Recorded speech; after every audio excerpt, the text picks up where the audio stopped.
Good evening and welcome. The Davis Parent University Lecture Series would like to welcome to the stage tonight our moderator, Director of Media Relations and Communications for UC Davis Health, substitute host for Insight on Capital Public Radio, longtime guest moderator of Davis Parent University, and a mom of an active second grader. Please welcome to the stage Miss Pamela Wu.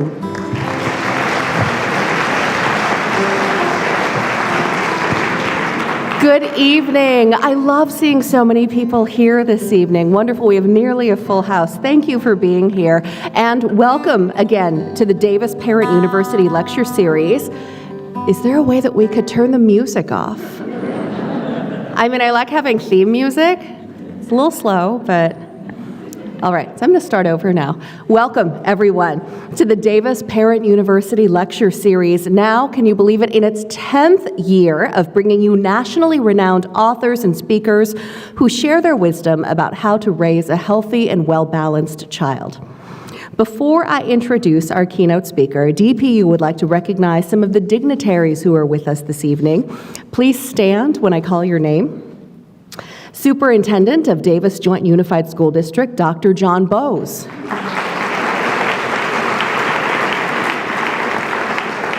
Director of Student Support Services for the district, Laura Juanitas. Director of Elementary Education and Leadership, Matt Duffy.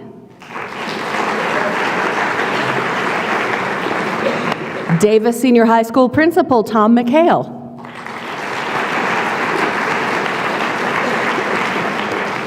Candidate for DJUSD School Board this November, Joe D'Annunzio. Also a candidate for DJUSD School Board this November, Cindy Pickett. Thanks to all of you for joining us this evening. Also a thank you to DPU's business and community sponsors, starting with Davis Media Access, which shoots video of all of the DPU lectures, including tonight's, so that they can be viewed at davisparentuniversity.com. I'd like to extend a special thank you to our Dean's List sponsor, Dr. Richard Mandelaris, Pediatric Dentistry and Orthodontics, and to our other generous sponsors, Suzanne Kimmel of First Street Real Estate, Ashley and Nancy Uden of Davis, First Northern Bank, Dr. Matthew Molitor, Orthodontics, David P. Kugavin of Edward Jones Investments in Davis, Davis Schools Foundation, Avid Reader, Davis Joint Unified School District Climate Committee and DJUSD PTAs and PTOs, and Kathy Peter, Director of the Brunelle Theater, St. James School, and Hallmark in UC Davis. We could not put on these programs without their support, so thank you to our sponsors.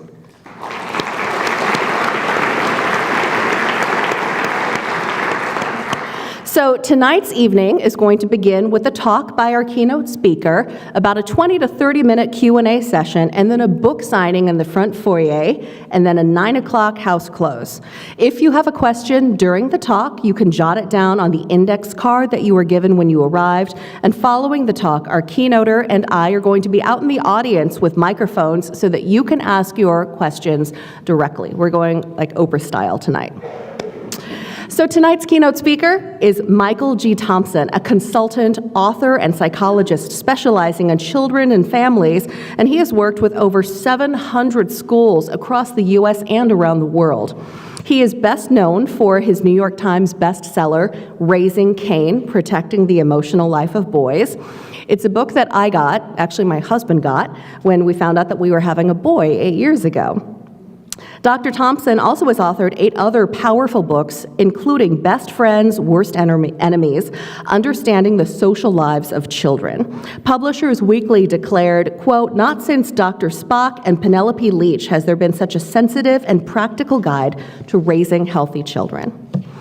Dr. Thompson, he told me to call him Michael. Michael is a dedicated speaker and traveler. He has appeared on The Today Show, Oprah, 2020, 60 Minutes, The Early Show, Good Morning America. He has many times been a guest on NPR's Morning Edition and Talk of the Nation. Dr. Thompson, Michael, I'm going to get used to that. lives in Massachusetts. He is married to Dr. Teresa McNally, a psychotherapist. He's the father of 2 grown children and the grandfather of 3 beautiful grandchildren. Without further ado, please welcome tonight's keynote speaker, Dr. Michael G. Thompson.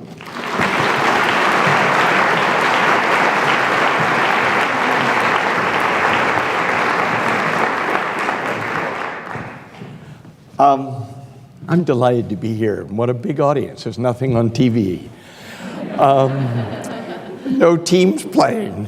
I want to be useful. That's always been my desire. And so I just want to ask you what anxiety about your child's social life brought you out here, right? Because the people who are not a little worried about their child's social life are not here. And you are here. So will you play with me a little bit? I just want 4 people. If I could tell you, if I could address the very concern you have about your child's social life, what would you ask me? Come on.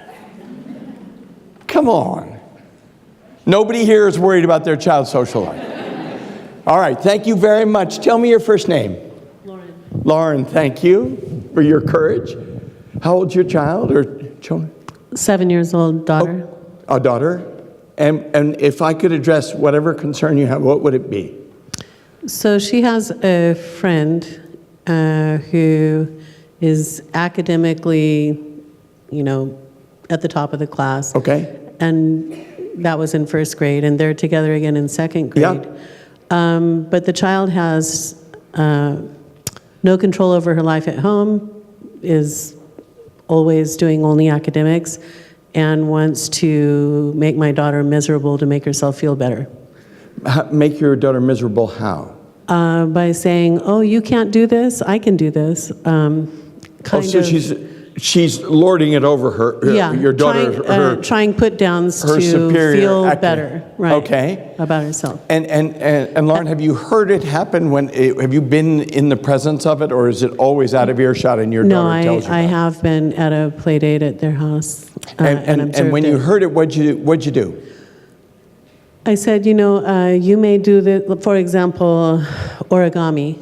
Right. You may do this every day, but if you want to show my daughter how to do it, you'll need to slow down so that she can learn. Okay. It's not just showing, like that Right. you can do it, yeah? But you didn't say that was kind I didn't say all of that. But you didn't say that's kind of mean, or... I didn't. Yeah. But when she was What do at you our wish house, you'd said? When she was, yeah, the things that I thought I didn't necessarily say, but like when she was at our house, I did say, my daughter wanted to know if she was happy, if she was having fun. Yes. And she was withholding that information. It was just kind of, you see what I mean? Oh, she was unpleasable. Unpleasable, Yeah, right. yeah. Please me, I'm not yet pleased kind of thing. And my daughter really wanted her to be pleased. So And your daughter's very devoted to this friend. well, she was. I've asked her to try to move away and go how's look that- for a how's that sweeter going? natured friend. It's not. No, it's not. What? It's not going very well. Yeah. They've gone from best friends forever to friends, but they're Right. still spending their time together. Yeah. All right. But thank you. Lovely case. Okay. Because it has all of the elements that I think have brought many of you, which is the helplessness, seeing your child hurt in a social situation, not knowing what your role should be, wanting to intervene or intervening and not having your intervention be paying off, right? Would that be the elements of it? Thank you for the case. Somebody else, now that you've seen how I tormented Lauren. Come on, is there another hand? Right here. Oh, please, yeah. Thank you. Tell me your first name. I'm Liz. Liz, thank you. So we have 12-year-old boy-girl twins. My daughter I'm not so worried about socially, but I'm anxious about my son's need to please his friends. Okay. As he enters adolescence. Yes. Your son does not consider himself that cool, and he has friends that he aspires to be as cool as they are? Is he playing up? Yes. In that way? Is your daughter, this is in confidence, Is your daughter... Everybody else, close your ears. Since half of you know them. Is your daughter, objectively speaking, kind of cooler than her brother? No. She's not? No. But she's more content with who she is and where she is? Absolutely. And he's striving? Yes, she doesn't care what other people think of her, and he cares desperately. Oh, yeah, so he's vulnerable that way. Exactly. And it's tearing your heart out. Oh, you bet. And because, are his efforts clumsy or just unsuccessful? They're successful. My concern comes when what it takes to please his friends is something that would not be healthy for him. Oh, you're 3 years ahead. Am I?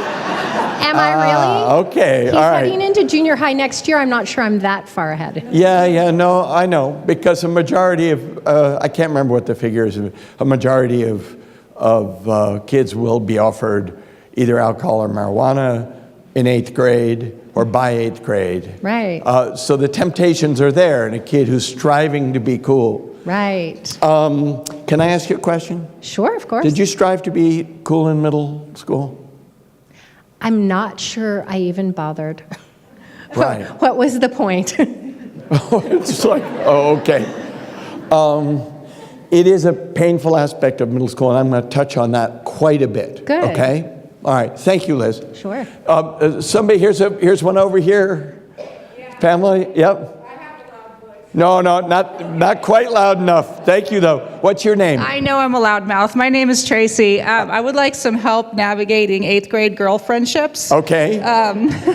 Both for myself, my daughter, and to heal my 8th grade self, because I feel like I'm going through this all over again. It's quite painful. It's very painful. Just, the one day you're cool and the next day you're not, and I'm not going to talk to you today, and tomorrow you're Miss Popular, and it's just devastating. So you're not asking how you should advise your daughter. You're asking how you should survive it because of your...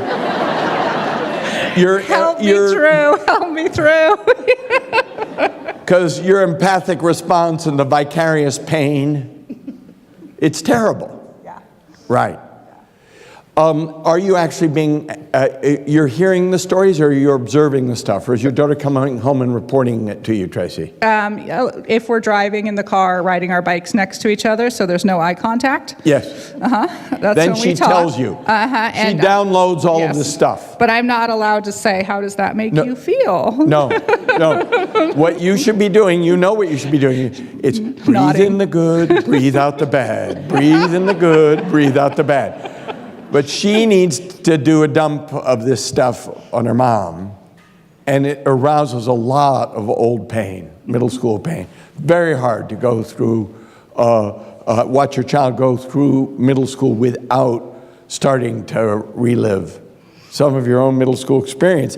And it's sometimes exquisitely painful and disorienting. I'm going to touch on that, okay? The short answer to the question is pray for 10th grade. One more. So we've got 7, 12, and 14. Anybody? Yes, please. Yeah, go ahead. Tell me your name.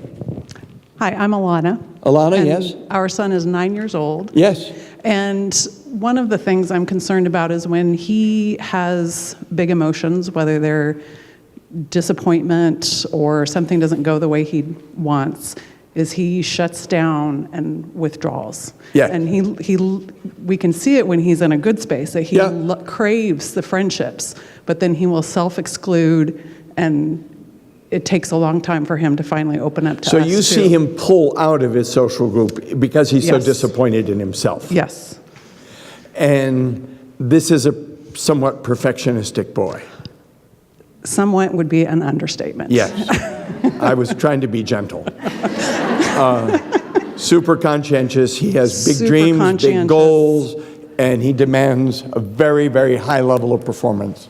Of everybody, mostly himself. And like many little perfectionists, 9, 10, 11, he thinks that if he gets ferocious at himself and is punitive towards himself, he can fix himself so he will be perfectionistic. And he's actually turned on himself. It's a hard thing to watch. Yes. Yeah. Very painful. And the friends are like, Okay, whatever. Well, they just are like, okay, and they go off and do their thing, and then he's left. They don't. It's so internal to him, it's irrelevant to them. Yep. And in any case, they have no idea. They don't know whether to pick up a knife or fork. I mean, they don't know how to help him. Yeah, exactly. So And neither do we. they kind of tune him out. He withdraws. Yes, Yes, I've exactly. seen it, as you can tell. Yes.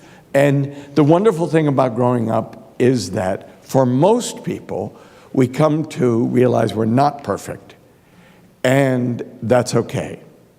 But 9, 10, 11, 12, the real dedicated perfectionists can be extremely. So you're saying we have 4 more years of this? You have to tell them, Alana, that our job, we so admire what a conscientious student you are, and we so admire your goals, and we have to keep you from going crazy on yourself. That's our job, right? Yep, Because we haven't absolutely. yet met a perfect human being. Absolutely. You can aspire to it, but it will drive you mad. So we heard a range. We've heard 7, 9, right? 12, 13. I'm going to try and share my wisdom with you, and then we will have questions again.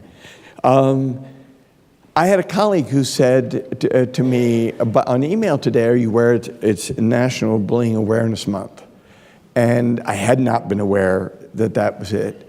And my colleague urged me to address that on my Facebook page. And I'm not gonna. But I need to talk to you about bullying for a second at the beginning. We're in a time of heightened awareness of bullying. How many people in here, raise your hand if you think bullying, either bullying in person or cyberbullying, is on the rise in the United States? Yes. It is not. Bullying is on the decline. The center that tracks violence against children, David Finkelhor's shop at the University of New Hampshire, says that anti-bullying efforts in school have worked. When I was growing up in the 50s in New York, I heard hate speech of all kinds on an almost daily basis in the playground. I went to a boys' school, and some boys pounding on other boys was rather frequent and not actually a concern of many adults.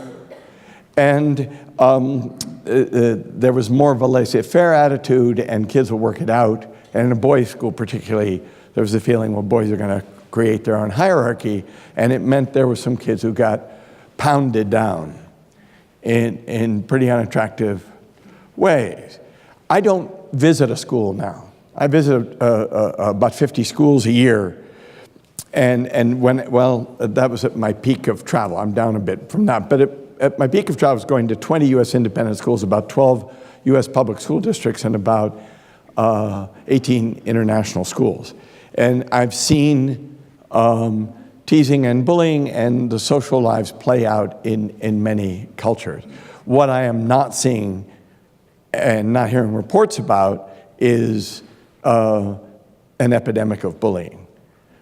Teachers take more responsibility for it than they ever did. They are trained, and kids are trained to recognize bullying. How many of you have a child in school who's had some kind of anti-bullying curriculum? Yes, good. Isn't that good? And it works, and it's helping. And it's helping. And now I'm not going to spend any more time with bullying. The Commonwealth of Massachusetts passed an extremely stringent law, anti-bullying law, which requires an elementary school principal to report serious bullying to the local police. I have a lot of the intent of the law is wonderful, but I have a lot of qualms about politicians getting into this and crafting and telling people, because I now have a whole lot of principals who are writing CYA memos and spending time in sort of legal documentation. And I've always had this image in my mind of 2 fifth-grade girls having a really contentious off again, on again friendship being reported to the local police. and having an officer in a blue uniform sitting with 2 fifth-grade girls, and he's no match for them at all. Nothing. Will not help. But part of the law was that it required districts to do bullying education. So people would call me and they'd say, Dr. Thompson, would you come and give your bullying talk, your anti-bullying talk? And I said, I don't have an anti-bullying talk. And they said, but you have that book, Best Friends, Worst Enemies. And I said, it's actually a book about childhood friendships. And they said, oh, would you mention bullying? Do you have a handout? Does it mention bullying? I said, oh, yes. And they said, oh, good, we can fund you. And I said, but I need to tell you what I'm going to say to my audience, which is that bullying is a very bad lens through which to view the social lives of children. It's a very, very narrow lens. I do not mean to deny the reality of bullying. Bullying exists, and it can be traumatic for kids who are on the end of something that is intentional, chronic, repetitive, and overwhelming. Yes, a child can be harmed by bullying. I don't want to deny it. But I have met parents who are so vigilant. They're so vigilant about bullying that they're asking their children every day. And I, in fact, did an assembly of middle schoolers yesterday, and I asked them, has your mother asked you about your social life in the last week? I asked the 4th, 5th, and 6th assembly I did, and the 7th and 8th. And the 4th, 5th, and 6th, almost every hand in the place went up. And what does your mother ask you? Who did I sit with at lunch, and are they mean to me? Okay? That's why you're here, I know. That's the question you've been asking. So I don't want to deny the reality of bullying, but this is what I want to say.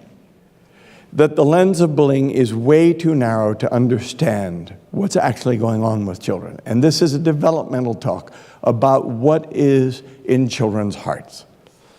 So I've been to schools everywhere, and I don't always stand out in front of the school.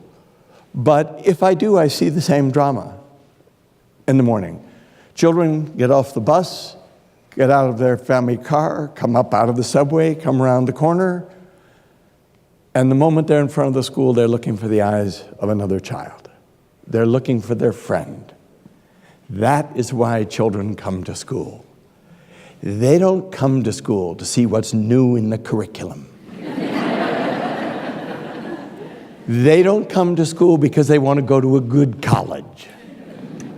None of that matters. They go to school, they brush their teeth and get dressed and go to school because the other kids are there.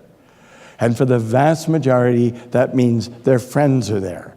For a minority who are not finding friends, there is always the hope that they will find a friend there.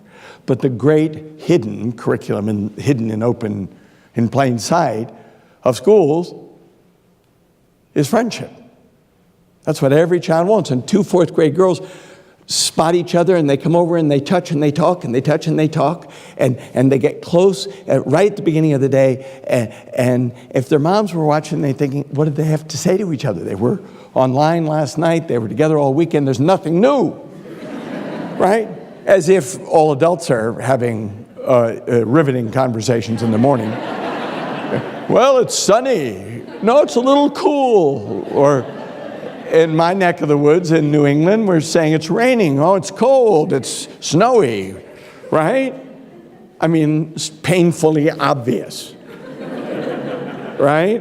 Why do we always talk about the weather? It is a declaration of our common humanity. It's raining on both of us. It's snowing on both of us. We've had to deal with the problems of driving to school in the snow. So that's what we're saying. But that's what the kids are saying. I'm with you, you're with me, we're going to go through this whole school day together. I'll have somebody to laugh at my jokes. I'll have somebody complain to. We can gossip. And oh my God, I'll have someone to sit with me at lunch. And let's pledge that to each other every morning. I've got a friend, right? And for the vast majority of kids, that moment, the beginning of the day, is the re-cementing of a good friendship, and they go off through the day. Maybe 85% of kids have that experience first thing in the morning. And then there's a small minority of kids who don't look up when they come to the school. Their eyes are downcast, and they walk into school, and they go to their locker alone, and they walk into their classroom alone, and the first person of the day they talk to is a teacher. And the teacher is keenly aware that this child has not interacted with another child. So she tries to provide something like a friendly landing. She doesn't ask about homework or, she's not the teacher in that moment. She asks about a sports team, a hobby, a television program that they may have discussed in the past, because she was aware that she was the first person this boy talked to yesterday and the day before yesterday, and many of the days last week and the week before that. That's what teachers do. And when they do it, they're glad to do it. But they all have a pang in their heart, hoping that they don't have to keep doing it, hoping that this child will make a friend, and that he will have a peer or she will have a peer with whom to connect. And won't have to be a teacher, because a teacher knows she can't supply what a peer can supply. I think all of us feel this helplessness. We want to help with our child's social life, but we realize we're disqualified because we're adults. And the social life has to be with peers. And obviously, we don't want our child to be lonely and isolated. It's really painful to think about this minority of children. I mean, you've gotten quite somber as I described this child coming in downcast to school, and you remember them. Some of you were them, and some of you are parents of them. And that's real and it's painful. And that's a more everyday common experience than rare instances of extreme bullying. It's of the isolated and friendless child. And we want it fixed. We want them to have a friend. But we may not know exactly why. What is it that kids do for each other that we can't do besides be a source of company? Well, actually, it's been studied, and there's a researcher at the University of Minnesota who said children teach each other effective communication. Children teach each other to modulate aggression.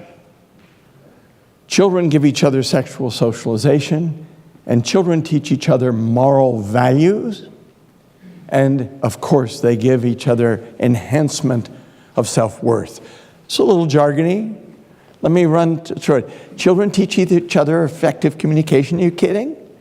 If you let kids teach each other how to talk, they say a sentence that has like in it 6 times. And, twice, like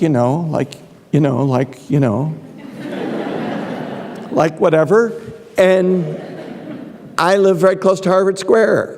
And you live in an academic community too, and there are a lot of brilliant students, and I know they can read and write English beautifully, but their sentences are completely larded up with like, right? They sound like kids when they talk, even though I know they're code switching.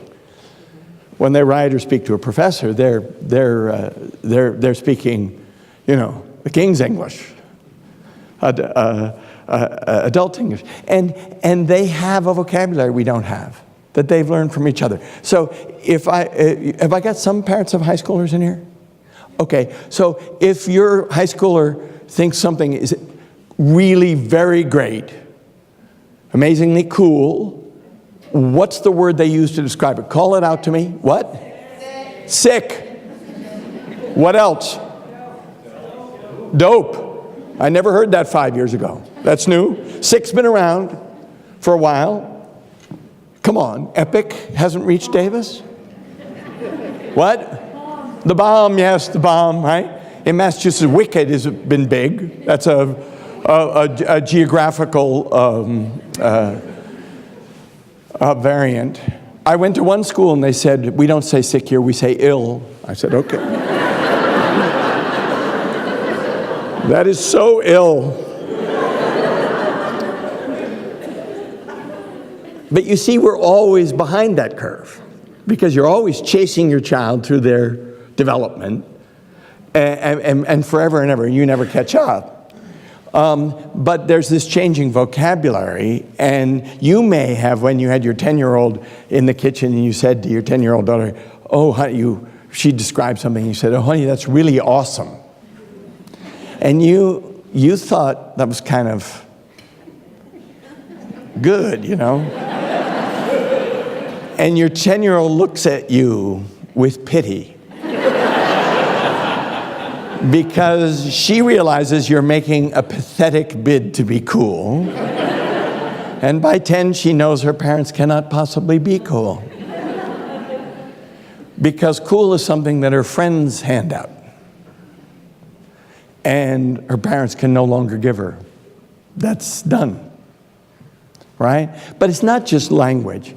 It's kids also teach each other how to enter a game, how to lose and show frustration and I really wanted to win, but without being a terrible bad sport. To lose more or less gracefully, not pitch a fit, because you get a lot of disapproval if you do that. And if you win all the time and you're arrogant and you lord it over other kids, you will start to get feedback from other kids that this is not working. This is not attractive, right? I had a boy, I work at an all-boys independent school, Belmont Hill, grades 7 through 12, and we sometimes get 7th grade boys who come in and they're very bright and they're very capable and they sound like they're 35. And I call them little professors. They are very often the only child of 2 professors. And a little bit intellectually capable, but a little bit arrogant, explaining to other kids what they don't know, and they're not making friends, you know? And I once had a boy in my office, and he was reported to be lonely, and I realized I was having a wonderful conversation. I was really enjoying it. And then I thought, what's wrong with this picture? Right? We were having a completely adult conversation, and I said to him, but you and I are having such a great conversation. And he said to me, yeah, but I don't know how to talk to other kids. Right? So you actually have to pick that up. We can't teach, because we are adults, we can't teach kids to talk to other kids. They have to pick that up. So it's the kids who have been steered in another direction by their family, or they have a tin ear for what other kids are saying, or for some kids, this is the beginning of a kind of social trouble. That's communication. Modulate aggression. Well, we teach kids to modulate aggression. If you go to any preschool in the land, there's a mantra, you know, use your words, not your hands, use your words. It's all day long in a preschool. Use your words, not your hands. Although I was once at the elementary school on the UCLA campus, UES, and they had all the kindergartners stand up and show me their bubbles, so that their space bubbles, so that they were boundaried in this way, and they had to space themselves out.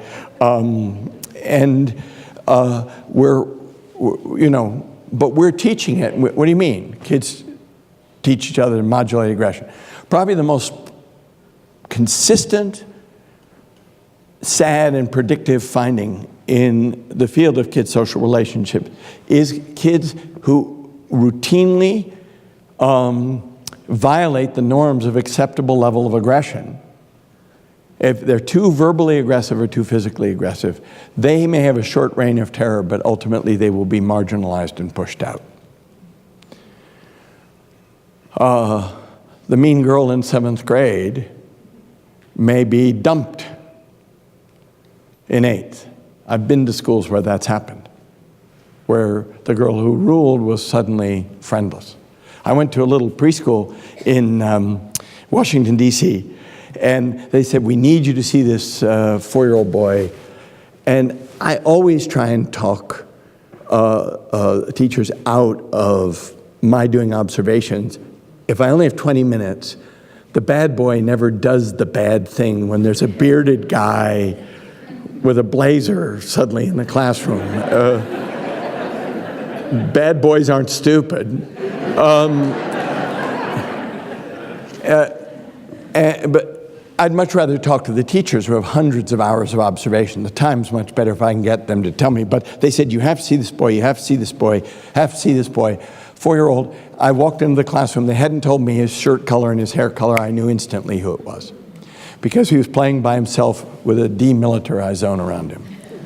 He had a lunging, unpredictable, aggressive style that frightened other children, so they just all pulled back. He was totally isolated. Totally isolated. On his way to being what John Cooey described as a rejected, aggressive kid. And John Cooey said, you identify them at 4 and start working with them. Because if you can't get that under that, it does not naturally remit. And they may drive all the kids away and make friendship impossible for them. So kids need to teach each other to modulate aggression. We once had a 9th grade boy come into Belmont Hill, and he was playing the dude on his first day. You know, he was kind of edgy and stuff like that. And I watched him with a number of other boys, and he was trying to make an impression.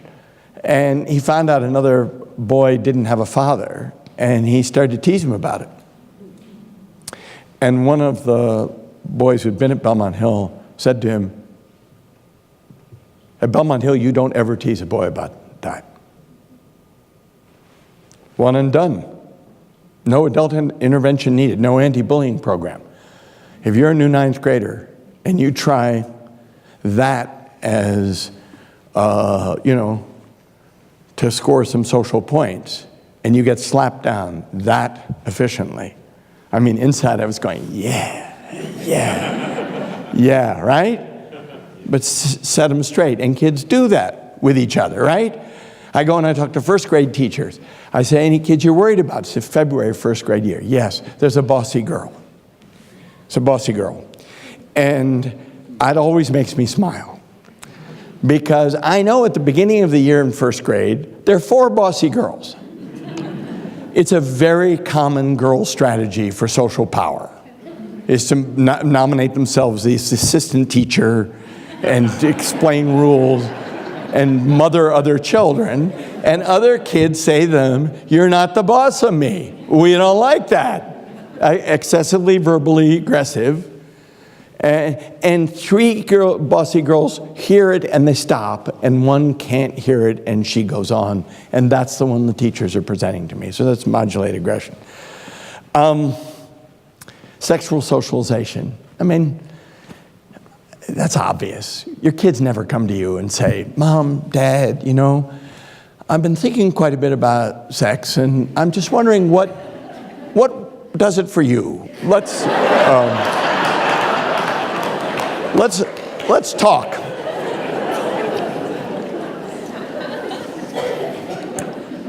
But between 8 and 12, kids are talking about that. They're interested in that. By 2nd grade, kids are matching boys and girls in the classes as a couple. It's very annoying that the kids are matched. But there's interest, and then everything is scripted. Simon and Gagnon said the peer group does sexual scripting, and when sociologists tell us that kids have sex when their friends are having sex. But if you ever went on a date to a movie and had an arm put around you or put your arm around somebody, that had all been scripted. I mean, the joke on all of us is that there's a different script for boys. There's a boy script and there's a girl script. And when you actually get involved with each other, you hold up your scripts and you think, woo, they're different. And we have to work this out. But the kids are scripting this for each other. And that's why, because for the majority of kids, it's a heteronormative script, and there are middle school kids who are beginning to sense they're going to be gay or lesbian. Most boys know when they start a masturbatory life, because then their own fantasies are telling them to whom they're attracted. But when all the other boys in the class are talking about girls and a boy's going to be gay, he's not going to say, that's not my script. I just wanted to say that in 7th grade, and I know you guys will receive it gently.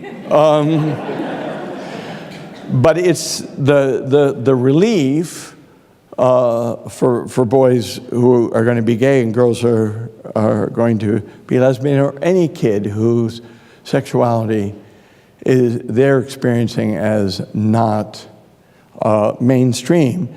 They desperately need to find somebody who's got the script. And it helps to have gay teachers, because though I do not want teachers discussing sex with kids, the fact of their open sexual orientation gives those kids hope. Just no question about it. And then finally, moral values. Kids teach each other moral values. Really? Don't we teach them right from wrong? Don't we take them to church or temple? Or if we're not church-going people, don't we teach our children about,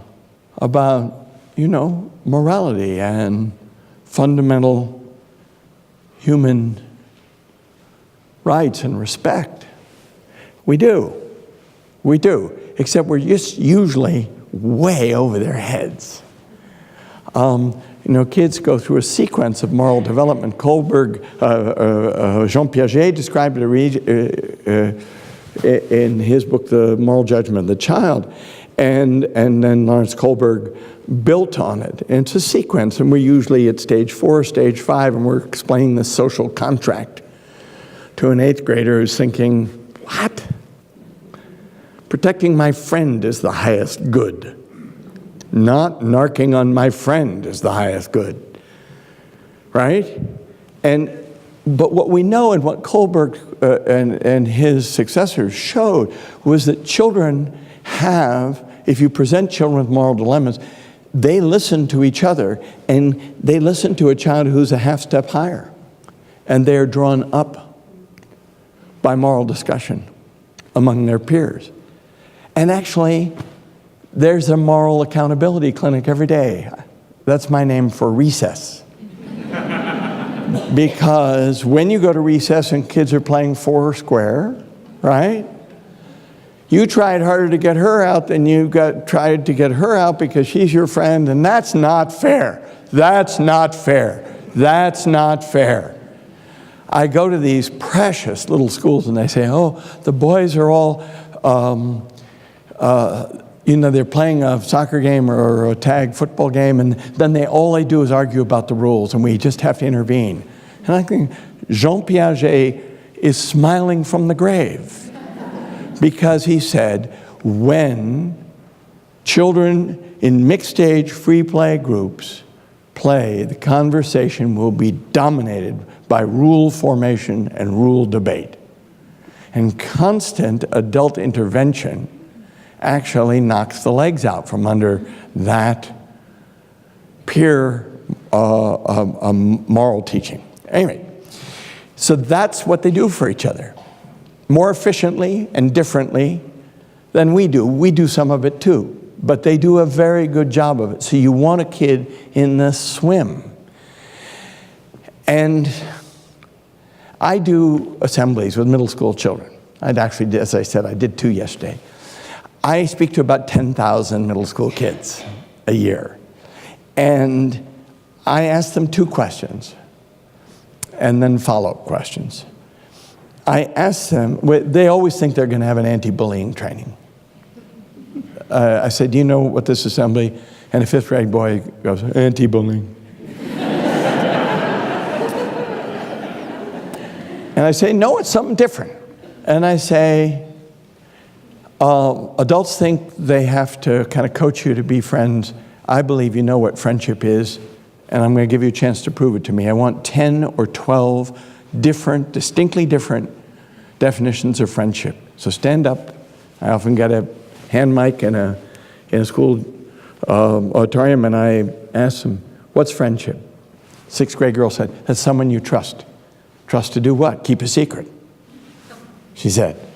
I had an 8th grade boy in Denver who said, friendship is confidentiality. I said, do all of your friends keep your confidences? And he said, about 80% of the time. And I said, and the other 20%, he said, hey, they're your friends. Right? You forgive your friends their faults, right? Trust is always first. Loyalty, she's always there for you. He always has your back. That's so important to kids, even suburban kids. Say, I said, what does it mean you have your back? You're ready to fight, And I'm talking to a 7th grader in Concord, Massachusetts, and I'm thinking, the fighting stopped here like hundreds of years ago.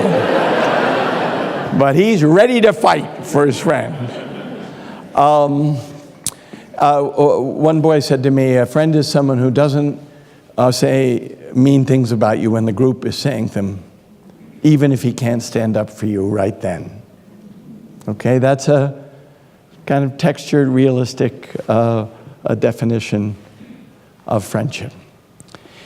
When the kids are finished, they have defined friendship for me beautifully. Trust, loyalty, empathy, they never use the term, but they say your friend knows what you're feeling.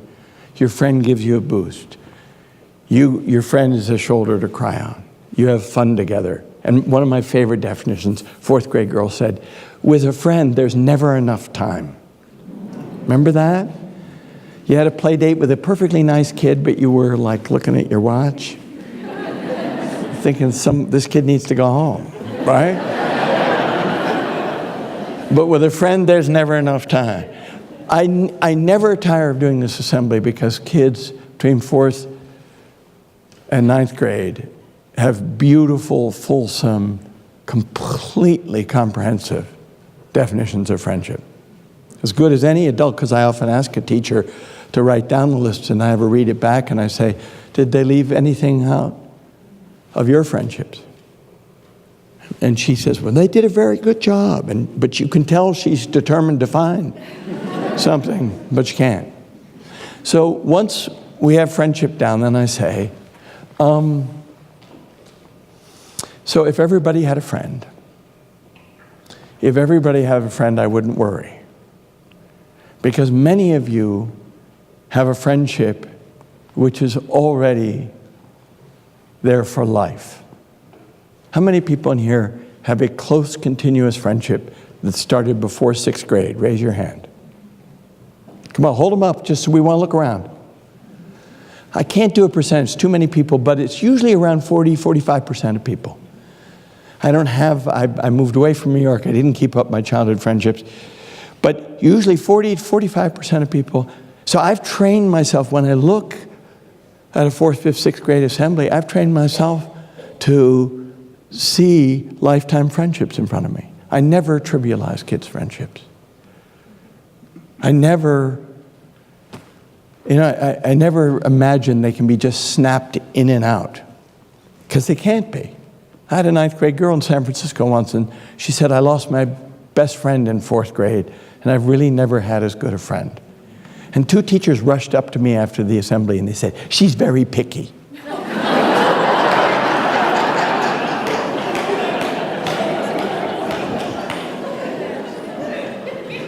And I thought, come on, that's her truth, right? I mean, that's her truth. I was once at Jakarta International School, and some parents came up to me and they said they're very worried about their 5th grade son. He seems so sad. He just so sad. And I said, well, tell me what's happening in your life. And well, we moved here from Brazil. These international school families move about every 3 years. But we have a wonderful house, and he's got his family, and he has got a lovely teacher in the same curriculum, as if that mattered. I said, where were you in Brazil? Oh, we were at the graded international school in Sao Paulo. I said, well, tell me about his friends there. Oh, there were 3 boys he was always with, always in class with them. He always with them on the weekends. I said, well, he's mourning the loss of his friends. And this is really hard on parents, They want to be able to supply it. and particularly if they've been the ones who've uprooted their kids and moved them. This is a real issue for families who move in the international school world, uprooting their children. And after a while, it's a lot when your family's moved you've been to 4 or 5 schools and lost your 4 or 5 sets of friends. It can be wearing. I've met some of the most socially capable kids in international schools. They know how to make friends fast. And they're very accepting of new people because they've been those new people. But I've also met some of them who are just kind of permanently hurting. But that's friendship. And I want every child to have a friendship. I want every one of your children to have a friend. But in the middle school years, and for me, middle school is defined biologically, 4th grade to 9th grade. From when the first girl in the class in 4th grade gets her period to when the last boy in 9th grade starts puberty. That's middle school for me. And there's all the treachery in the middle of growing bodies and status seeking. And the snake in the garden of friendship in middle school is popularity. And I say, tell me what popularity is. Define popularity for me. 3 kids define popularity.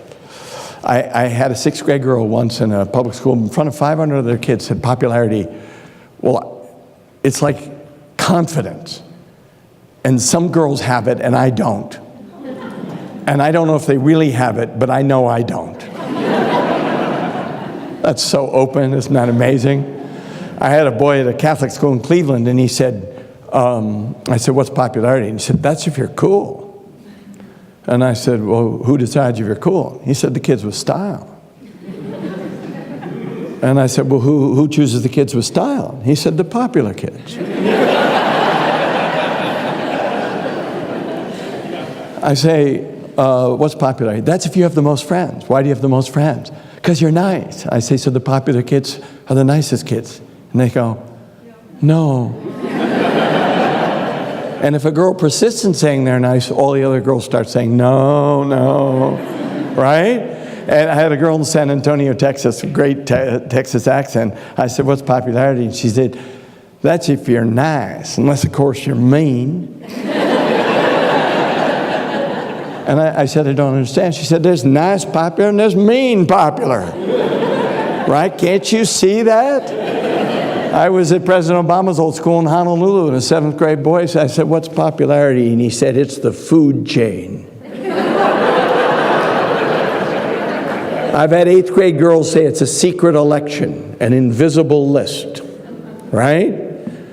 We all went through this, and we wish our children didn't have to. But primates rank order each other as they come in to their sexual development, and it has an evolutionary purpose. I believe it's hardwired, but it is tough. It is tough. And who has the it factor and what it is? Is it clothes? Is it money? Is it athletics? For boys, it's usually athletics and height and build, or it's the second, and then humor. So I was at the American school in Dubai, and I said, height's very important for boys. And I had 300 kids whip around and look at this tiny 7th grade boy. I mean, if I could have stopped him, I would have, but it just happened. So he looked at him, he said, oh, sweet. Everyone stare at the short kid. Right? Because he knows it's humor. And he did it, and he found a way to do it, right? For girls, it's looks. As a girl said to me just yesterday, I said, what is number one? She said, nice personality. I said, what's number one? She said, looks. Right? Look, it's looks, fashion, and confidence or attitude or some, it's charisma. You know? It's charisma. Some kids are charismatic and some not so. And this is what your 12-year-old son, he's aspiring to, you know? He wants, Liz, this is what he wants. And he may not have the charisma, or he may not have the athletic ability or whatever, and it's hard to watch. But he wants to be in the popular group. This is not anything we can do much about. I was in Newton, Massachusetts, and giving this talk, and a woman said to me, Dr. Thompson, I have a question, but I don't think you're going to think it's bullying. I said, well, ask me. And she said, my 6th grade daughter wants to join the popular group. And she asks them every day if she can join. And they always say no, and it's breaking her heart. Well, it was breaking the mother's heart. That was pretty evident. So let me ask you, are they after your daughter? Are they criticizing her clothes? Are they matching her with geeky boys? Are they being cruel to her? No, no, no. I said, is the direction always your daughter pursuing them? And she said, yes, she goes to them every day. And I said, it isn't bullying. And she said, why not? Because she wanted somebody to call it bullying so it could be fixed, right? Does anybody actually believe there's an educator in Newton, Massachusetts who can get that girl in that group? No, that girl has to find out who are the friends who want to be her friends. What you do as an adult is you support friendship. If your child has a child who's interested in her or him, have them over. Make a day trip on a Saturday. Give them a place to play. Provide snacks. Do not play with them.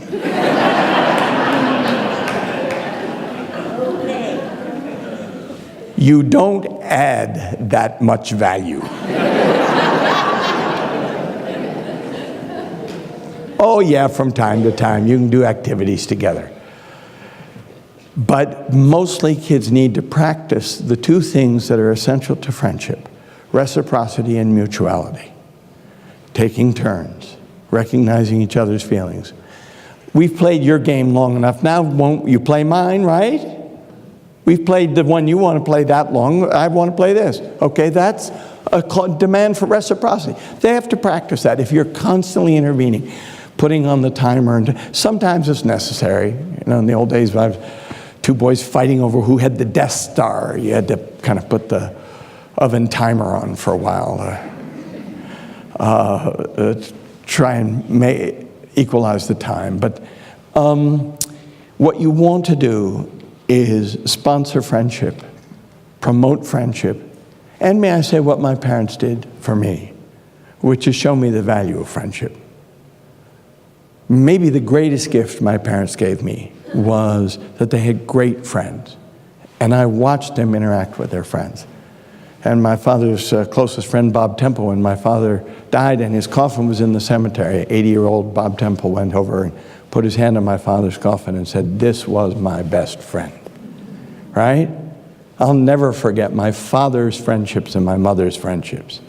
You want to model friendship, not always be coaching it or critiquing it. Model friendship. And sometimes you just have to put up with bad friendships. My daughter, when she was in 3rd grade, was totally smitten with Augusta. Augusta was the tallest, most athletic, best looking, and smartest girl in the 3rd grade. She had all the cards. Augusta was it. She had the name too, didn't she? So Joanna was constantly trailing around after Augusta, and we thought Augusta was kind of mean to her, and we checked with the teacher, and the teacher said, yeah, but Joanna wanted an invitation to do Halloween trick-or-treating. And we would say, we don't think Augusta is that good a friend to you. She said, she's my friend. She's my friend. And Joanna managed to get the Halloween invitation, and she went trick-or-treating with Augusta. And then it slacked off a bit, because I don't think Augusta was all that nice to her. And then Augusta's family moved out to the suburbs. Many years later, I was getting some ice cream in Davis Square, Somerville, and there was a young college-age woman scooping the ice cream, and she said, "Dr. Thompson, is that you?" I didn't know who I was talking to. I said, "Yes." And she said, "It's me, Augusta." And she said, "Joanna and I were such close friends in elementary school." And I'm thinking, the hell you were.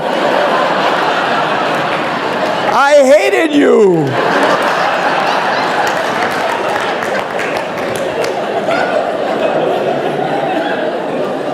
So, my last point is this.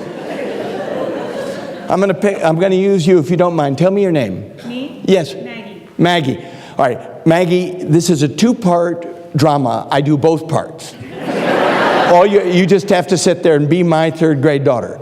Maggie, you come home, or I pick you up in the car one day, and I say, how was school, Maggie? And your lip starts to quiver, and the tears come to your eyes, and you say, not that good. And I said, what happened? And you say, Molly was mean to me. And I said, what happened?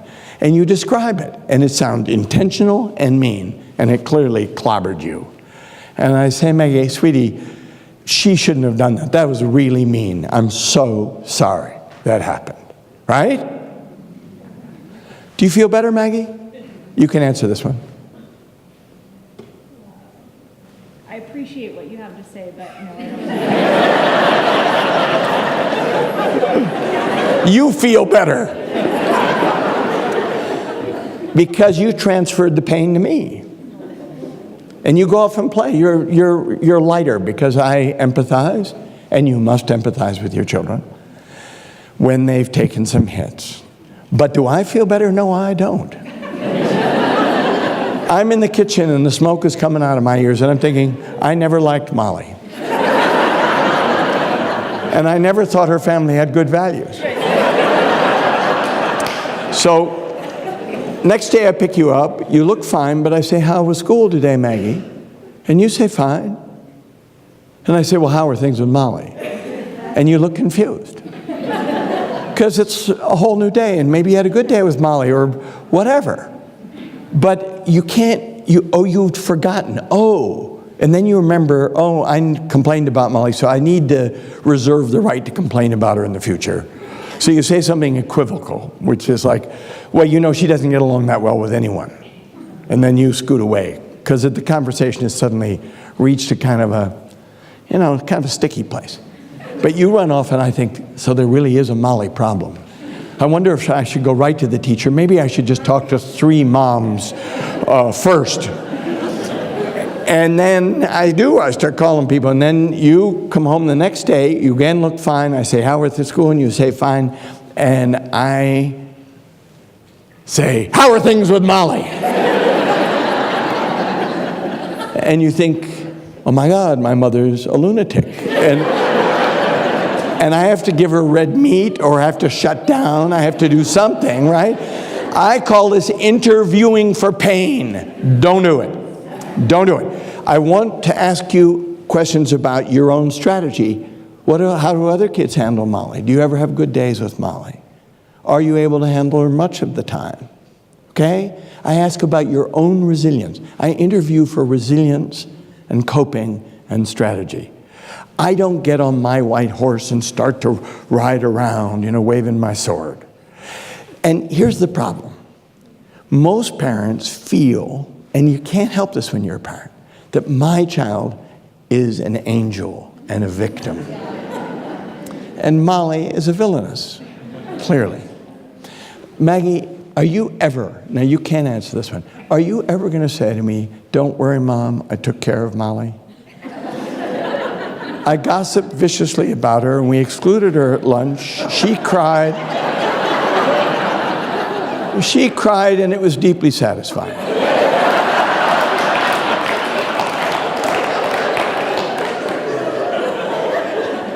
Is your child ever going to say that to you? No, they're not. No, they're not. But you actually want a child who has some of those skills.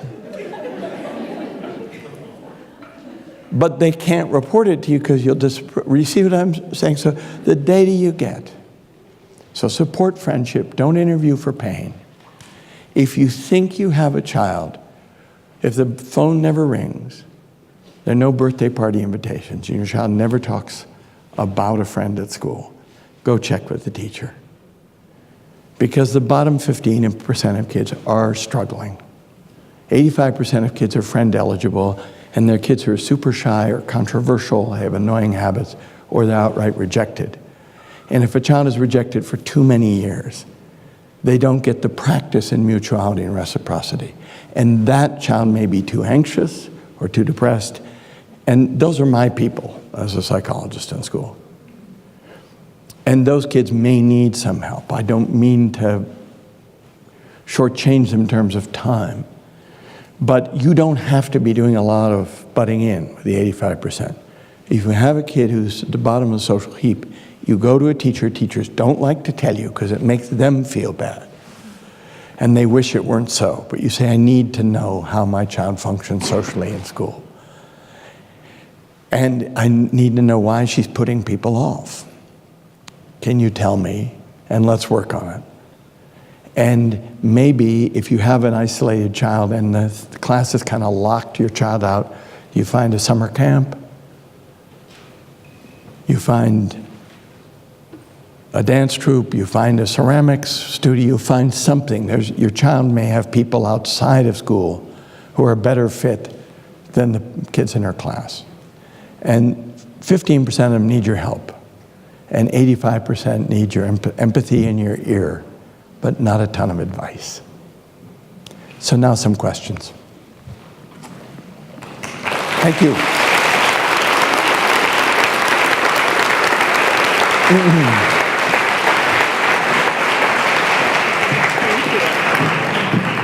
So you heard him, he's ready for questions. So he's going to take a real quick break, and you can think of questions because we are going to come into the audience to ask you your questions.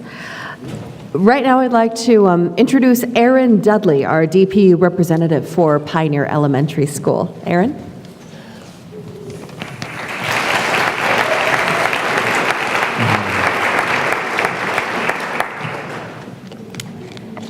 Thank you, Dr. Thompson, for a wonderful presentation. Oh, you're welcome. I have vivid and very special memories of my own friendships as I was growing up. And now as a mom with 2 kids, I can see how important my kids' friendships are to them, and the heartbreak and the magic are discussed regularly in our home. So thank you so much for the ideas and the insight about how to view things. I'm up here to ask you for money, and although that is tough to do, I agreed to do it because this is a fantastic cause. My name is Erin Dudley. I am a part of the Davis Parent University team. And for the past 10 years, Davis Parent University has been bringing best-selling authors and educators to Davis. That's 10 years of educating families, caregivers, administrators, and teachers. And while other communities charge for these types of events, we're really passionate about keeping this free here in Davis, and you can help us to do that. Over half of our funds come from you who find value in the Davis Parent University mission. So donations really help us to secure relevant and timely speakers. So if you found tonight's event beneficial, or you've come in the past and you're back for more, I would ask you to consider giving back. You can help us raise funds tonight by giving whatever you can. The average donation is $10 per person. So how can you donate? Those blue envelopes that you received when you came in tonight, you can put cash inside of those. Checks can be made out to DSF with DPU in the note line. That's DSF with DPU in the little memo line. And DPU volunteers are going to come by in a moment to pick up donations. It makes things a lot easier if you pass those envelopes to the end of the rows that you're sitting in. That makes it easier for us to collect. Again, thank you so much for your generosity. It's very appreciated, and we're going to take a moment to pick up your donations now.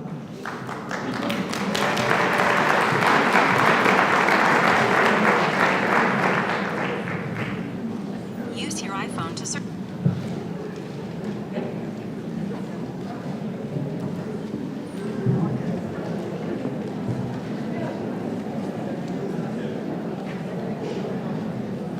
So I'm just going to say,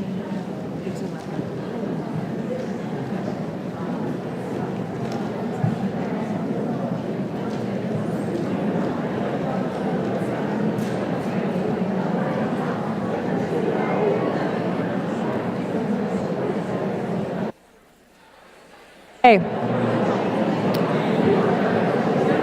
We are so happy that everyone made it here tonight. We're going to move on to the next portion of the evening, which is the Q&A. We're really excited to keep offering this educational opportunity here in Davis. Thank you so much for donating. Back to you, Pam. Thank you, Aaron, and thanks to everyone who is donating. We're going to be in Q&A in like 30 seconds. Just very quickly, I've been asked to share some exciting news from DJUSD about what's called the graduate profile. The DJUSD graduate profile defines 21st century learning by specifying the outcomes that we as a community believe are important for student success in college, career, and beyond, well into adulthood. And as you reflect on what Dr. Thompson, Michael, has shared about the motives and meanings of children's social behavior, we invite you to look at how the graduate profile outcomes of adaptability and resilience, collaboration, communication, civic and cultural awareness, creativity, innovation, and critical thinking and problem solving sort of mutually reinforce one another. And so that's the graduate profile up there. If you're seeking more information, you can learn more through DJUSD. And now it's time for Q&A with Michael. Thank you, Pam. So we got about 20 minutes, max. And I'll try and be brief, which is not my strong suit. But ask me a question.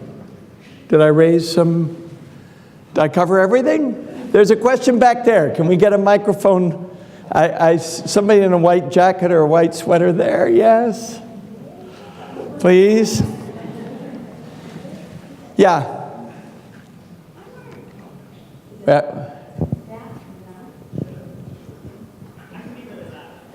Tell me your name.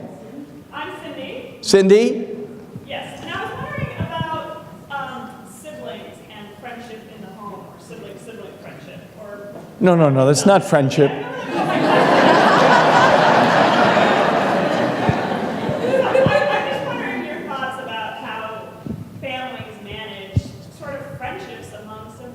They don't manage.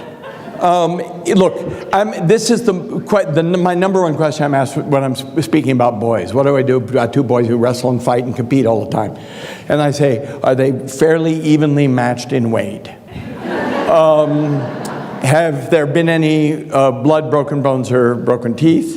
And if the answer is they're fairly evenly matched in weight, and there have been no broken bones or blood or teeth, I say, you wish them luck and leave the room.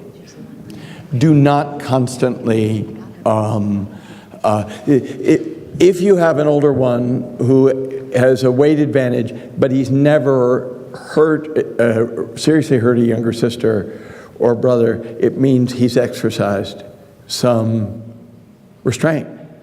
And that's his form of love. And they say, but sometimes they're tears. And I say, yep. Sometimes they're tears. But the problem is if you're always intervening with siblings, you become Judge Judy. And then you just become a factor in the fight. And the fight is, how do we get mom on my side? How do we get it, right? And then the moment you come down on one side or the other is aggrieved. You didn't have full data. I mean, you don't understand. I think you have to allow them to be able to start conflict and resolve it. Okay? I know that as parents we're going to step in more than I just outlined, but I don't step in constantly. They're not learning to get out of a dispute, and that's a skill. Yes, did you have a hand up? All right. How involved would you be as a parent if you have a feeling that your daughter, who is 14, yes, might be being anemic? Ouch. Well, tell me your name. Okay. Good point right there. Good point. That was not very intuitive of me. Look, if you have a daughter who's popular, who's the center of the action, she does have power. There's just no question. She has social power. Other kids have given it to her by their agreement that she has attractive traits or whatever, and she can throw her power around. When you see evidence of that, you have to say, sweetie, you're very popular. Not all kids are as popular as you. Don't attack her popularity, or don't grieve for it. It's a fact of life. It's a fact on the ground. Say, you're very popular, but you need to be a good leader. And we're going to hold you responsible for that. I didn't say popular. What? I didn't say popular. I said mean.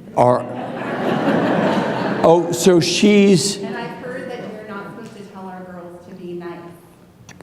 How have you heard that she's mean? I just know that she calls it beef with people a lot. Right. And I know that she's not been very caring to some girls that I thought were her good friends. Okay.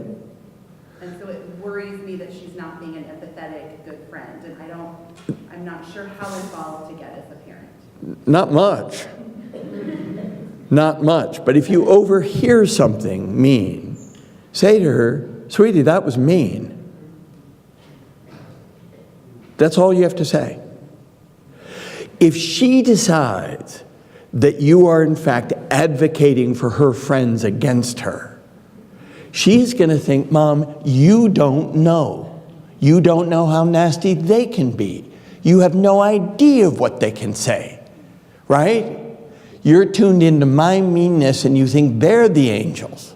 How dare you line up against me? But if you hear it, if you see it, speak to it very briefly. Just say, wow, that was mean. Use a nice word that's descriptive and succinct. And that's really enough. What you don't want is, but if she does, it sounds to me like she does have some power over her friends, or she's trying to exercise power. Did I answer your question? Yes, you did. Yeah. There's a hand here. Have we got a working mic? Thanks, Pamela. Right here? Yeah. Hi. We. Thank you. You know, I speak to parenting audiences, and in my experience, a lot of the men don't ask questions when they're surrounded by experts. So I try and call on a man. Your name, sir? Mark. Okay, Mark. Great. I'll take all the help I can get. All right, good. So I've got what is perhaps a little bit of an unusual situation. We have an exchange student from Spain who Yes. arrived a couple of months ago.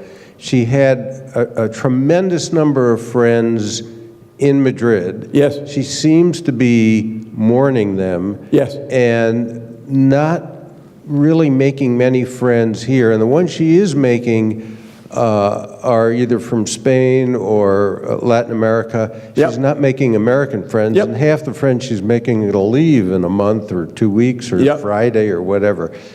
So how's her English? It's pretty darn good. But the friend she's seeking out, she's communicating with in Spanish. In Spanish, yes. Yes. And all of the adults want her to be working on her English. And what she's grieving is actually the loss of social fluidity and ease. Right. That comes from communicating with your friends in your native tongue. And this is a very common thing in international schools, because it's very often in an English language school, people at lunch sit in their native language groups, because that's where the ease is. And everybody's saying, but you're here to learn English, you know, but it's hard. Is she really quite sad in a problematic way, or she's less sad after she's made these other connections? She's certainly less sad when she's had a good conversation with one of her friends. So she has a strategy and it works. It's up and down. Okay. She's how old? Not quite 17. Well, you know, even your own English-speaking children can be up and down. Adolescents tend to be up and down. Too much down. Yeah. And does she say that it's too much down when you observe that? Yes. Yeah, we're able to talk. And when you say, Mark, I'm sorry that you're sad, is there anything we can do? What does she say? She basically indicates that there really isn't anything we can do. So what the best you can do is this. You say to her, you took a challenge. You came to a country, you left your large group of friends behind you, and it's not working out as well as you hoped, and it's left you sad. We admire your courage, and it isn't forever. And it may be an experience that in retrospect will look better than it feels right now. But we don't want you to hurt yourself or get so sad that it's a clinical matter. Will you please tell us if your despair is deepening in a dangerous way? Would you please? That's what I would do. Thank you. Yep. We have a I think question. there's some.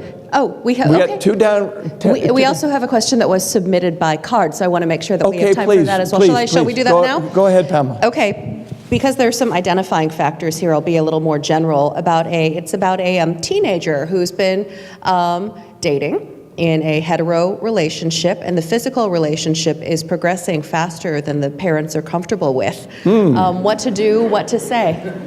Oh, tell them to stop immediately. Okay, next question. That's always very effective. Look, you got to be honest with kids. They're sexual beings. Teenagers are, the age of first intercourse in this country is just before, on average, just before the 17th year.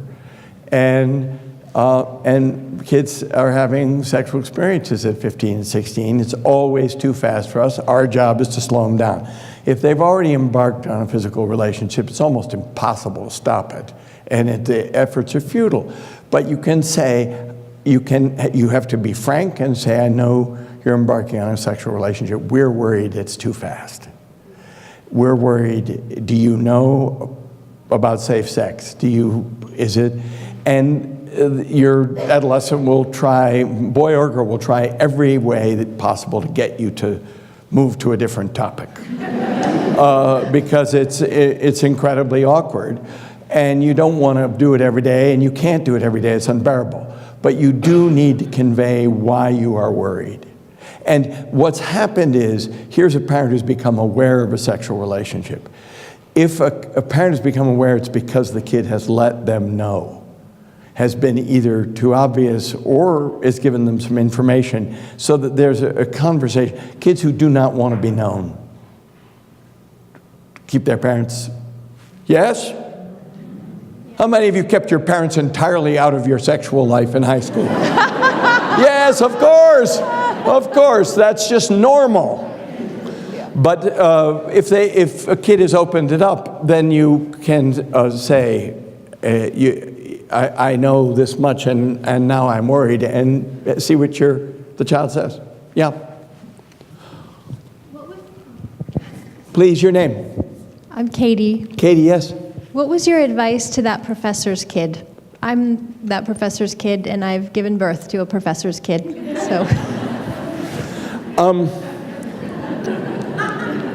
I appreciate your honesty, Katie.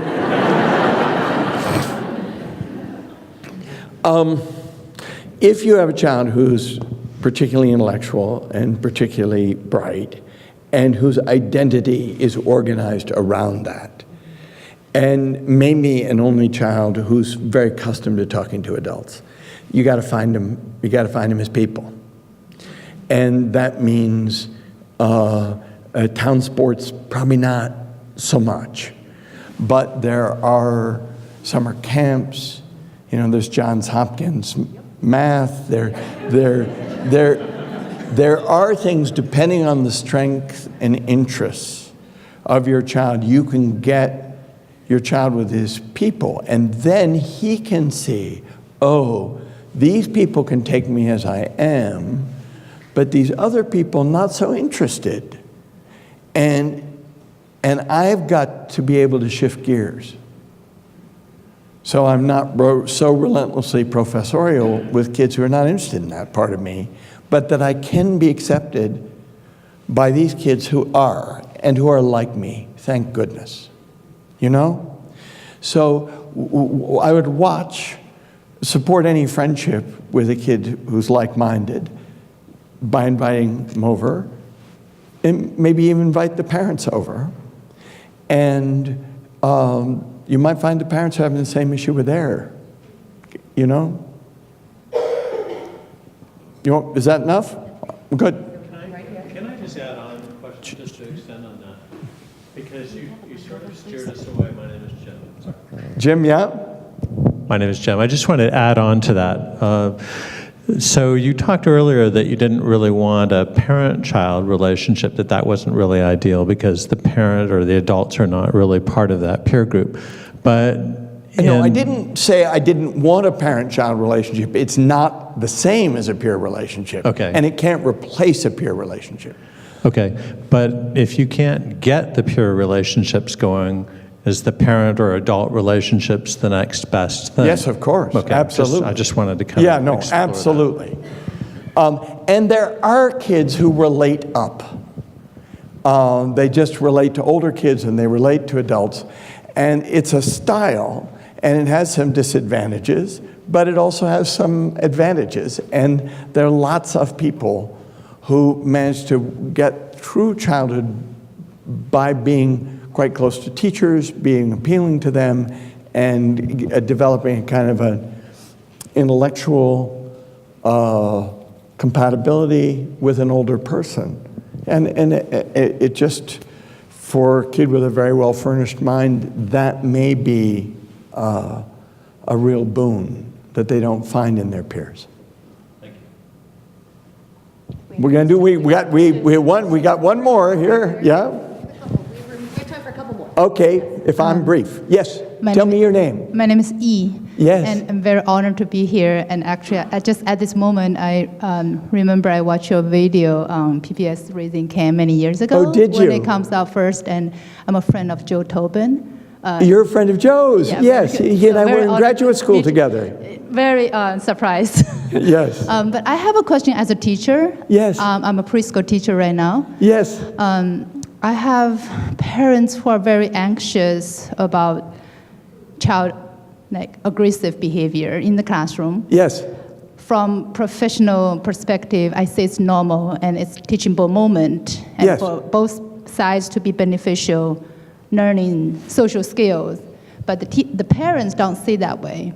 And I currently have one parent. It's been like 1.5 months since the school started. So one parent had this child who got, I would say, more than once hit by the same other child. Yes. Physical, right? Yes. Kids, and accidentally they scratch their face or Oh, something. no. I'm sorry. And I try to explain to him or this couple what happened. Yes. And we are addressing it seriously, but Yes. there's no way we can eliminate this behavior right away. We Yes. cannot promise this won't happen again, right? So when it happened again now, this parent is like this is not acceptable. This is not acceptable. And they're withdrawing from the school. Okay. I mean, for me, that's okay. I mean,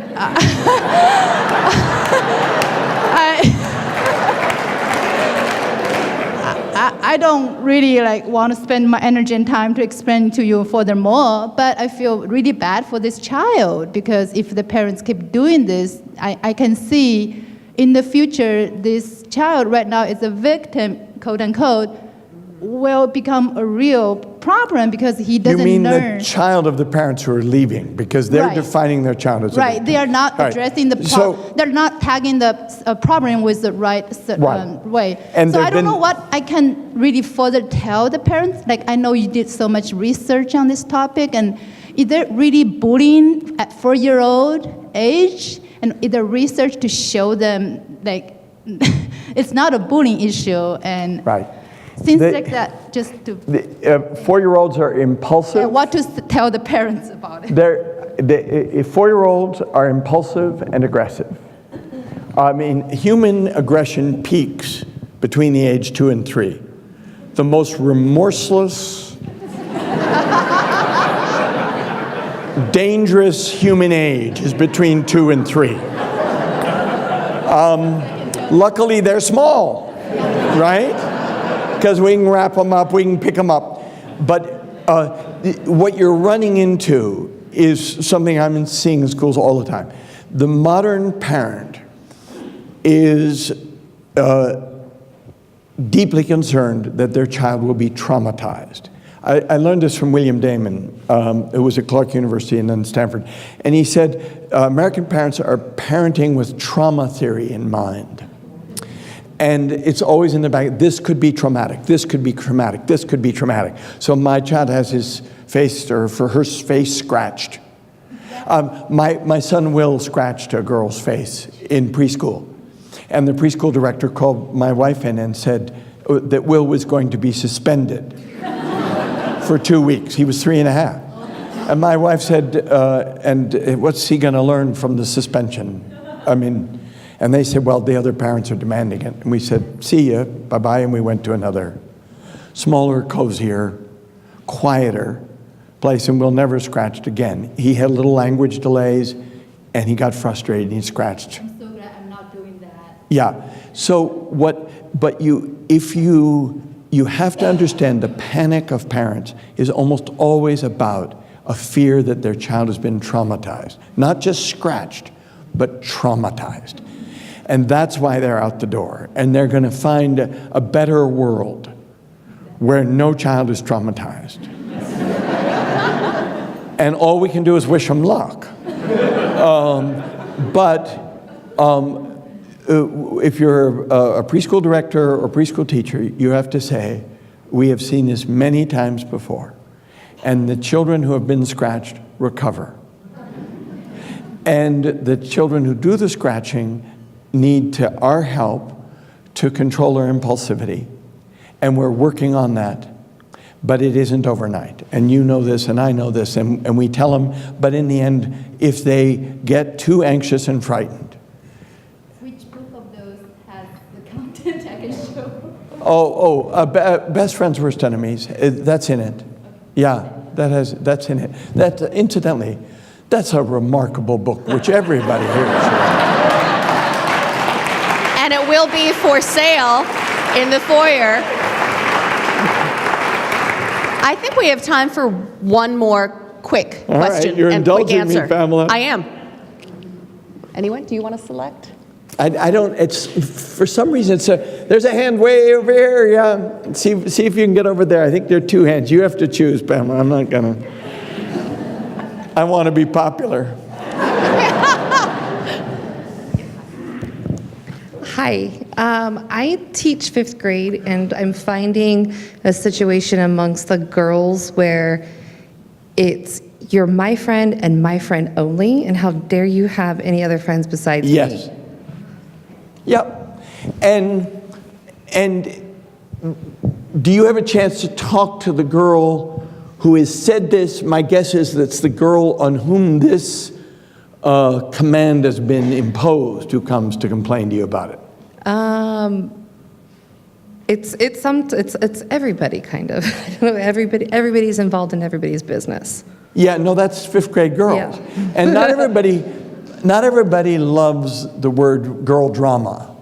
And some people have objected to it. I'm sorry if you don't like it. To me, it's really descriptive. And it must have an evolutionary purpose in the way that boys roughhousing does. Because girls, 4th grade, 5th grade, 6th grade, they roughhouse. And they play rough about friendships. And they lay down rules, and they break the rules, and they're disappointed in each other, and they get mad. But you know, I was talking earlier about how kids define friendship. About every 3rd assembly I do, a 5th or 6th grade girl, I said, what's friendship? And she says, well, that's when you can fight and get over it. Conflict resolution as a friendship skill. And one of the things you can do as a teacher is to say to the whole class, you know, the temperature and social temperature in here has gone way up, and people are being really hard on each other, and it's a bed of pain in here, and I need you to turn the temperature down, and let's sit in a circle and we'll talk. And I think, oh no. But if you've done that a couple of times when the stakes were not super high, and they've had a little practice in talking in a circle, then you can do a kind of just a little piece of group therapy. I've seen it done very effectively. I call it doing the class's laundry, their social laundry. And they resist it but it can be a help to process as a group, as long as there isn't a clear victim and a clear and cruel ringleader. That then gets, you can't air out a bullying situation in a group like that, but the constant up, down, and gossip, you can air that out. You also, as the teacher, can say, you know, I'm kind of exhausted by this. I need you girls to give it a rest. And they'll laugh a little bit because they know that they've ramped it up just because it's exciting. It's just intensely interesting.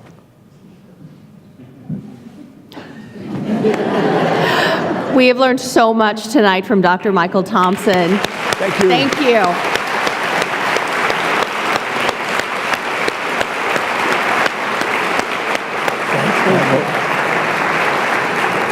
So Michael's going to head into the lobby to get ready to sign books. I would like to encourage you as you head out to take your picture in front of the photo backdrop and share it on social. You also still have time to turn in your donation. They'll be collected in the foyer as well. And I'd like to encourage all of you to mark January 10th, January 9th? 9th, my script said January 9th, so don't listen to me, look at the screen. We're going to hear from Dr. Jess Shatkin, author of Born to be Wild, Why Teens Take Risks and How We Can Help Keep Them Safe. Thank you so much for being here. We hope to see you in January. Have a great evening. I'm just going to grab my